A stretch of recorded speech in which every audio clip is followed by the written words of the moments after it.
एक गांव में प्रगति नाम की एक लड़की रहती थी। वो बहुत ही ज्यादा गरीब थी। उसके माता पिता बचपन में ही गुजर गए थे। तब से वो अकेले ही अपने घर में रहा करती थी। उसके बगल में एक बड़ा सा घर था। उस घर में महेश और रश्मि नाम के एक दंपत्ति रहते थे। उनका एक बेटा था जिसका नाम अनुराग था। अनुराग प्रगति को अपनी दोस्त मानता था और प्रगति भी अनुराग को अपना फ्रेंड मानती थी। वो दोनों हमेशा साथ में रहते थे, पर प्रगति अक्सर अनुराग के माता पिता को देखकर अपने माता पिता को याद करती रहती थी। पर अनुराग के माता पिता अनुराग को प्रगति से दूर रहने के लिए ही कहते थे, क्योंकि प्रगति एक बहुत ही गरीब लड़की थी। उसी गांव में एक यशोदा नाम की औरत भी रहती थी, जो प्रगति को अपनी बेटी की तरह रखती थी। वो भी बहुत ज्यादा गरीब थी। एक दिन की बात है, प्रगति और अनुराग साथ में बैठे हुए थे कि तभी वहाँ पर रश्मि आ जाती है और अपने बेटे से कहती है, तुझे कितनी बार मना किया है कि तू इस लड़की के साथ मत रहा कर, फिर भी तू मेरी बात नहीं मानता। क्या तुझे नहीं पता है कि ये एक मनहूस लड़की है? ये अपने माता पिता को तो खा गई, अब ये तुझे भी अपने जाल में फंसाना चाहती है। आप ऐसा क्यों कह रही हो माँ? प्रगति एक बहुत ही अच्छी लड़की है। अरे ये सिर्फ तुझे अच्छा होने का दिखावा करती है, जबकि ये एक लालची और बहुत ही होशियार लड़की है। तुझे इससे दूर ही रहना चाहिए, समझा तू? इसके बाद रश्मि अपने बेटे अनुराग को वहाँ से लेकर चली जाती है। अनुराग के जाने के बाद प्रगति बहुत ज्यादा दुखी हो जाती है और रोते हुए अपने आप से कहती है, आखिर ये मुझसे इतना क्यों चिढ़ते हैं? मैंने इनका क्या बिगाड़ा है? यदि आज मेरे माता पिता भी जिंदा होते तो मुझसे सभी लोग प्यार करते। तभी वहाँ पर यशोदा आ जाती है और प्रगति को रोता हुआ देखकर उसके पास जाकर उससे कहती है, क्या हुआ? तुम रो क्यों रही हो बेटी? अभी अनुराग की माँ आई थी और वो अनुराग को यहाँ से लेकर चली गई और उन्होंने मुझे यहाँ पर बहुत उल्टा सीधा भी सुनाया। अगर आज मेरे माता पिता जिंदा होते तो मुझसे कोई भी उल्टा सीधा नहीं कह पाता। तुम ऐसा क्यों कह रही हो? मैं हूँ न तुम्हारे साथ। भले ही मैं तुम्हारी माँ नहीं हूँ, पर मैं तुम्हें अपनी बेटी की तरह मानती हूँ बेटा। मुझे पता है आप मुझे अपनी बेटी की तरह मानती हैं, पर फिर भी सभी लोग मुझे मनहूस समझते हैं, इसीलिए मुझे सब लोग बुरा बुरा बोलते हैं और मेरे साथ किसी भी बच्चे को खेलने भी नहीं देते हैं। तुम ऐसा क्यों कह रही हो? तुम ये सब मत कहो। क्या हुआ यदि कोई तुम्हारे साथ नहीं खेलता? एक वक्त ऐसा भी आएगा जब सभी लोग तुम्हारे साथ खेलने के लिए तुम्हारे आगे पीछे घूमने लगेंगे। और इसके बाद यशोदा प्रगति को काफी देर तक समझाती है। फिर उसे शांत करने के बाद यशोदा वहाँ से चली जाती है। यशोदा के जाने के बाद प्रगति भी अपने घर पर आ जाती है और प्रगति अपने घर का काम करने लगती है। वो दूसरों के घर पर काम करके अपना गुजारा किया करती थी। एक दिन की बात है, प्रगति जब सुबह अपने बिस्तर से सोकर उठती है तो उसे नदियों के बहने की आवाज आती है। तो वो अपने आप से ही कहती है, अरे ये नदियों के बहने की आवाज कहाँ से आ रही है? मुझे बाहर चलकर देखना चाहिए। जब वो बाहर निकलकर देखती है तो उसके घर के बगल में दो सोने और चांदी की चूड़ियों की नदियाँ बह रही होती हैं। उन नदियों को देखकर प्रगति बहुत ज्यादा हैरान हो जाती है और प्रगति अपने आप से ही कहती है, अरे ये नदियाँ कहाँ से आई? कल तक तो यहाँ पर कोई भी नदी नहीं थी और इन नदियों का पानी भी काफी अलग लग रहा है, बिल्कुल सोने और चांदी के जैसा। तभी सोने की नदी में से एक कीर्ति नाम की खूबसूरत जलपरी बाहर निकलती है और वो प्रगति से कहती है, मैं तुम्हारे लिए यहाँ पर आई हूँ और मुझे इस धरती पर तुम्हारे लिए ही भेजा गया है। मेरा नाम कीर्ति जलपरी है। ये मेरी सोने और चांदी की चूड़ियों की नदी है। ये सोने की चूड़ियों की नदी है और ये दूसरी वाली चांदी की चूड़ियों की नदी है।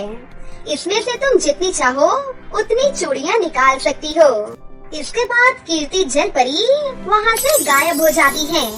प्रगति को तो विश्वास ही नहीं होता है कि उसके घर के बगल में दो ऐसी सोने चांदी की नदियां बह रही हैं, जिसमें से एक नदी में सोने की चूड़ियां और दूसरी नदी में चांदी की चूड़ियां निकलती हैं। और वो अपने आप से कहती है, मुझे इस नदी में से एक चूड़ी को निकाल कर देखना चाहिए। इसके बाद प्रगति सोने वाली नदी से एक चूड़ी बाहर निकालती है। वो देखती है कि वो बिल्कुल असली सोने की थी और बहुत ज्यादा चमक रही थी। ये देखकर प्रगति बहुत ज्यादा खुश हो जाती है और फिर वो कहती है, अरे वाह, मुझे इन सोने और चांदी की चूड़ियों की नदियों में से कुछ चूड़ियाँ बाहर निकाल लेनी चाहिए और उन्हें बेच के नए कपड़े लेने चाहिए। फिर उन कपड़ों को पहनकर मुझे यशोदा माँ के पास जाना चाहिए। इसके बाद प्रगति नदी से अपने लिए कुछ सोने और चांदी की चूड़ियाँ ले लेती है और उन्हें ले जाकर सोनार की दुकान पर बेच देती है। फिर उन पैसों से वो अपने लिए स्टाइलिश कपड़े खरीद लेती है और वो कपड़े पहनकर प्रगति यशोदा माँ के पास पहुँच जाती है। यशोदा प्रगति को पहचान ही नहीं पाती। फिर प्रगति यशोदा से कहती है, अरे आपने मुझे नहीं पहचाना ना, मैं प्रगति हूँ। अरे प्रगति, तुम्हें ये नए कपड़े कहाँ से मिले और तुम्हारे पास इतने सारे पैसे कहाँ से आ गए? मैं यही तो आपको बताने के लिए आई हूँ, आप मेरे साथ चलिए। इसके बाद प्रगति यशोदा को अपने साथ अपने घर ले जाती है। जब यशोदा प्रगति के घर के पास आती है तो उन सोने चांदी की चूड़ियों की नदियों को देखकर हैरान हो जाती है, क्योंकि कल तक तो वहाँ पर कोई भी नदी नहीं थी। तभी यशोदा प्रगति से कहती है, अरे ये नदियाँ कहाँ से आ गईं? कल तक तो यहाँ पर कोई भी नदी नहीं थी। हाँ, मुझे पता है, पर ये जादुई सोने चांदी की चूड़ियों की नदियाँ हैं और इन नदियों में से एक नदी से सोने की चूड़ियाँ और एक नदी में से चांदी की चूड़ियाँ निकलती हैं। तभी वहाँ पर अनुराग अपने पिता महेश के साथ आ जाता है और उन नदियों को देखकर वो लोग हैरान हो जाते हैं। तभी महेश अनुराग से कहते हैं, अरे ये नदियाँ कहाँ से आ गईं? कल तक तो हमारे घर के बगल में कोई भी नदी नहीं थी।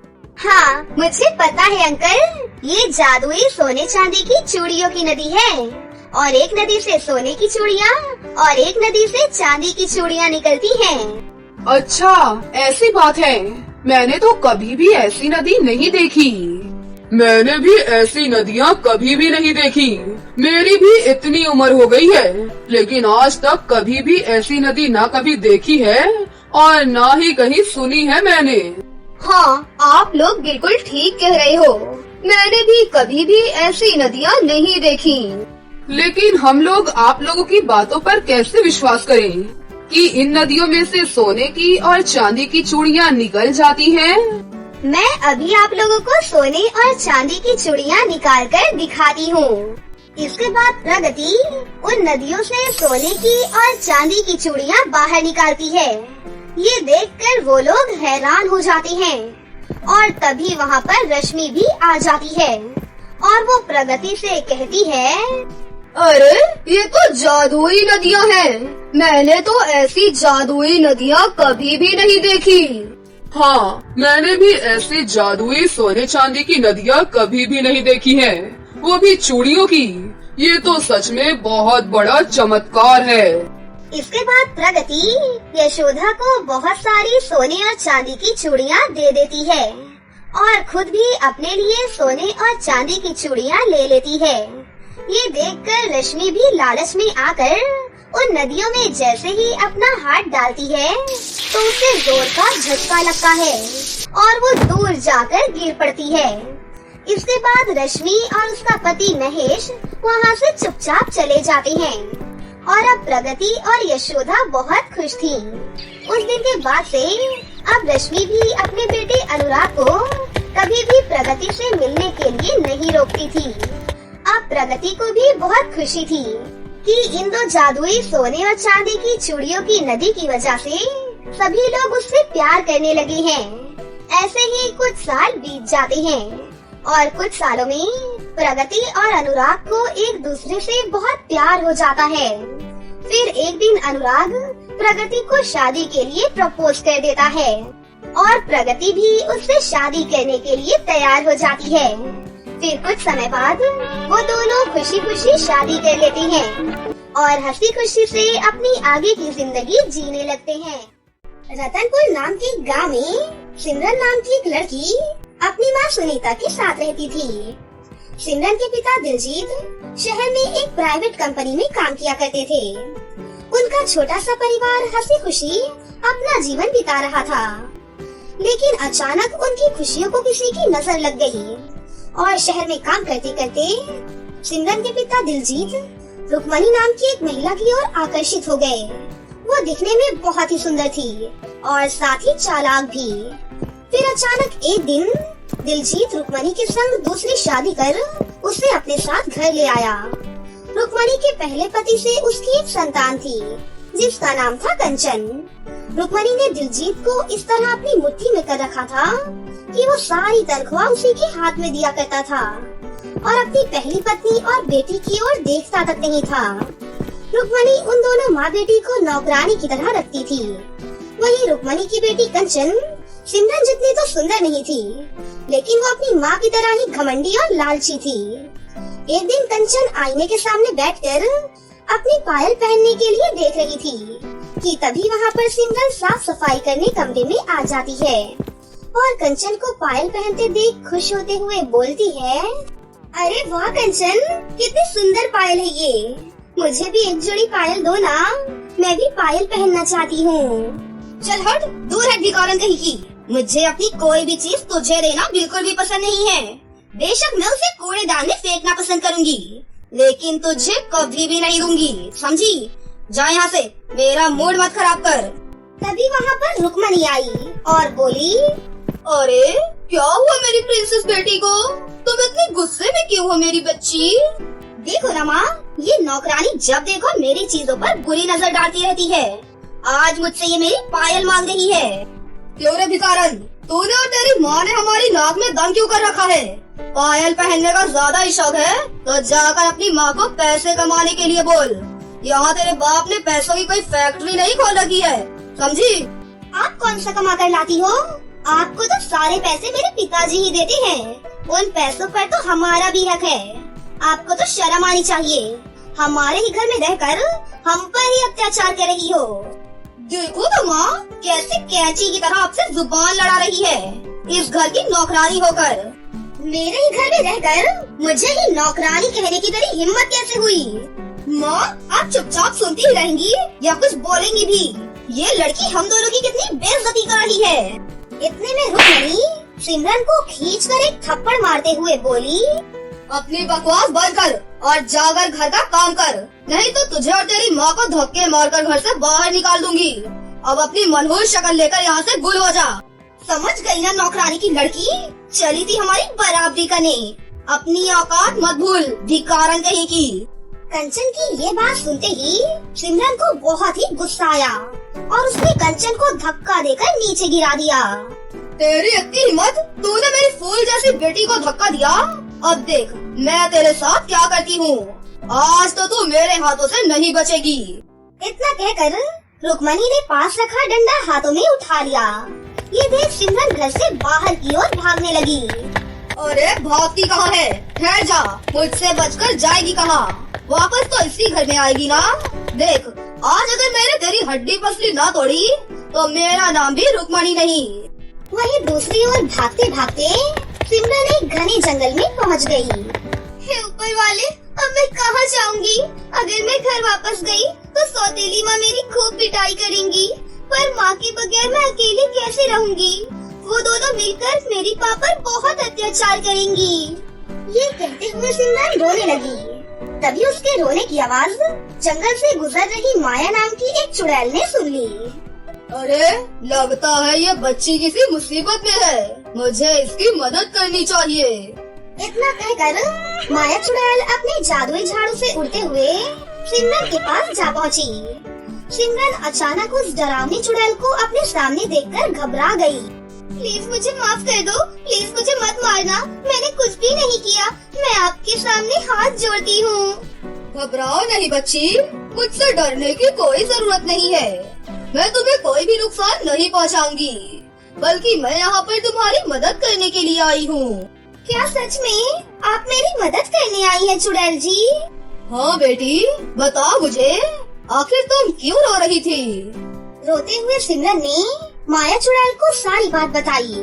सारी बात सुनकर चुड़ैल ने कहा, अच्छा, तो तुम्हें पायल पहनना बहुत पसंद है। ये कहते हुए माया चुड़ैल ने अपनी जादुई छड़ी घुमाई और देखते ही देखते वो लोग दो जादुई सोने और चांदी की पायल की नदी के पास प्रकट हो गए। ऐसा अनोखा नजारा देखकर सिमरन दंग रह गई। तब वो चुड़ैल बोली, तुम इतना हैरान मत हो सिमरन, ये दो जादुई सोने और चांदी की पायल की नदी है। एक नदी में सोने की पायल और दूसरी नदी में चांदी की पायल है। इतना बोलकर माया चुड़ैल उन दोनों नदियों से एक जोड़ी सोने और एक जोड़ी चांदी की पायल देते हुए बोली, सिमरन, ये सोने और चांदी की पायल तुम्हारी हर इच्छा पूरी करेंगी, लेकिन एक बात का हमेशा ध्यान रखना, तुम इन पायलों का इस्तेमाल सिर्फ दिन में ही करना, क्योंकि रात में अगर तुम इन पायलों का इस्तेमाल करोगी तो तुम्हें हमेशा उसका उल्टा ही मिलेगा। और हाँ, इन पायलों का कभी भी गलत इस्तेमाल मत करना। इतना कहकर माया चुड़ैल सिमरन को उस जंगल में छोड़कर वहाँ से गायब हो गई। सिमरन जादुई सोने और चांदी की पायल पाकर खुश होते हुए बोली, अरे वाह, इन जादुई पायल को देकर चुड़ैल जी ने मेरी सारी समस्या ही हल कर दी। क्यों ना मैं इस सोने चांदी की पायल से अपने लिए एक छोटा सा घर मांगू। उसके इतना कहते ही एक सुंदर सा घर वहाँ पर प्रकट हो गया। ये देखकर सिमरन खुशी से झूम उठी। अब मैं और मेरी माँ इस घर में रहेंगे और हमें अब किसी का भी अत्याचार नहीं सहना पड़ेगा। इतना बोलकर सिमरन खुश होते हुए अपनी पायल उस जादुई घर में रखकर अपनी माँ सुनीता को लेने वापस घर लौटी और अपनी माँ को पुकारते हुए बोली, माँ कहाँ है आप? चलिए, मैं आपको लेने के लिए आई हूँ। अब हम इस घर में नहीं रहेंगे माँ। बेटी, तुम कहाँ चली गई थी? मुझे तुम्हारी बहुत चिंता हो रही थी। माँ चलिए यहाँ से, अब हम इस घर में एक मिनट भी नहीं रुकेंगे। तभी वहाँ पर रुक्मणी और उसकी बेटी कंचन भी आ गई। अच्छा, तो तू आ ही गई महारानी। तेरी इस घर में अब कोई भी जगह नहीं है, चल निकल जा इस घर से। इस नर्क में रहना ही कौन चाहता है, जहाँ खुद का घर होते हुए भी हमें नौकरानी की तरह रखा जाए। हम हमेशा के लिए ये घर छोड़कर जा रहे हैं। चलो माँ। इतना कहकर सिमरन अपनी माँ सुनीता को लेकर घर छोड़कर वहाँ से चली गई। तभी सुनीता बोली, ये तूने क्या किया बिटिया? अब हम कहाँ जाएंगे, कहाँ रहेंगे? कम से कम हमारे सिर छुपाने के लिए छत तो थी, अब तो हमारे पास वो भी नहीं रही। अरे माँ, आप बिल्कुल भी चिंता मत करो, आप बस मेरे साथ चलो। ये कहते हुए सिमरन अपनी माँ सुनीता को अपने नए घर के पास ले गई। अरे बिटिया, ये घर कितना सुंदर है, पर ये घर है किसका? माँ, ये हमारा घर है, यहाँ हमें किसी भी चीज की कोई भी कमी नहीं होगी। सिमरन जादुई सोने और चांदी की पायल के बारे में सारी बात अपनी माँ को बताती है, जिसे सुनकर सुनीता भी बहुत खुश होती है और अब दोनों माँ बेटी उस घर में खुशी खुशी रहने लगी। साथ ही दोनों माँ बेटी जादुई सोने और चांदी की पायल की मदद से गरीब और बेसहारा लोगों की मदद भी करने लगी। अब सिमरन भी एक बहुत ही अच्छे स्कूल में अपनी पढ़ाई फिर से शुरू कर देती है और वो अपनी माँ के साथ हंसी खुशी अपनी जिंदगी जीने लगती है। बहुत समय पहले सुंदरपुर नाम के गांव में शिल्पा नाम की एक लड़की रहती थी। वो बहुत ही ज्यादा भोली लड़की थी। उसे किसी भी बात का कोई लालच नहीं था। वो गांव में अकेली रहकर अपने एक छोटे से जमीन के टुकड़े पर खेती करके अपना जीवन गुजारती थी। शिल्पा के भोलेपन का सभी लोग बहुत आसानी से फायदा उठा लिया करते थे और अपने सारे काम उससे करवाया करते थे। एक दिन बिट्टू नाम का एक 8 साल का छोटा सा बच्चा शिल्पा को खेत की तरफ जाते हुए देखता है। अरे वाह, लगता है शिल्पा दीदी खेत की तरफ जा रही हैं। अगर मैं अभी जोर से रोऊंगा और ये बहाना बनाऊंगा कि मेरे पैर में बहुत तेज दर्द हो रहा है और मेरा खेत तक जाना जरूरी है, तो वो जरूर मुझे उठाकर लेकर जाएंगी और ऐसे मेरे रिक्शे के पैसे भी बच जाएंगे, जिनसे मैं बाद में मिठाइयाँ और कोल्ड ड्रिंक पी लूंगा। बिट्टू ये सोचकर वही नाटक करके बैठ जाता है और ड्रामा करते हुए जोर जोर से रोने लगता है। हे भगवान, मेरे पैर में बहुत तेज दर्द हो रहा है, मैं तो चल भी नहीं पा रहा हूँ, कोई मेरी मदद करो। बिट्टू के रोने की आवाज सुनकर शिल्पा उसके पास जाती है और उससे बोलती है, अरे क्या हुआ बिट्टू, क्या हुआ तुम्हारे पैरों में? शिल्पा दीदी, मेरे पैर में बहुत तेज दर्द हो रहा है, मैं बिल्कुल भी चल नहीं पा रहा हूँ, आप मुझे उठाकर मेरे आम के बगीचे तक ले चलो ना। अरे हाँ, क्यों नहीं। बिट्टू आओ मेरी गोद में बैठ जाओ। लेकिन आपका खेत तो दूसरी तरफ है ना, मुझे लेकर आपको उल्टा जाना पड़ेगा। कोई बात नहीं बिट्टू, मैं तुम्हें छोड़कर फिर अपने खेत में चली जाऊंगी। इतना कहकर शिल्पा बिट्टू को अपनी गोद में लेकर उसे उसके आम के बगीचे तक छोड़ देती है और फिर वापस अपने खेत में चली जाती है। शिल्पा का भोलापन देखकर बिट्टू सोचता है, बेचारी शिल्पा दीदी, अगर ये ऐसे ही रहेंगी तो पता नहीं ये कैसे जिएंगी। बिट्टू की तरह गांव के बाकी लोग भी उसके भोलेपन का फायदा उठाकर कभी उससे घर का सामान मंगवाते तो कभी उससे अपने खेतों में काम करवाया करते थे।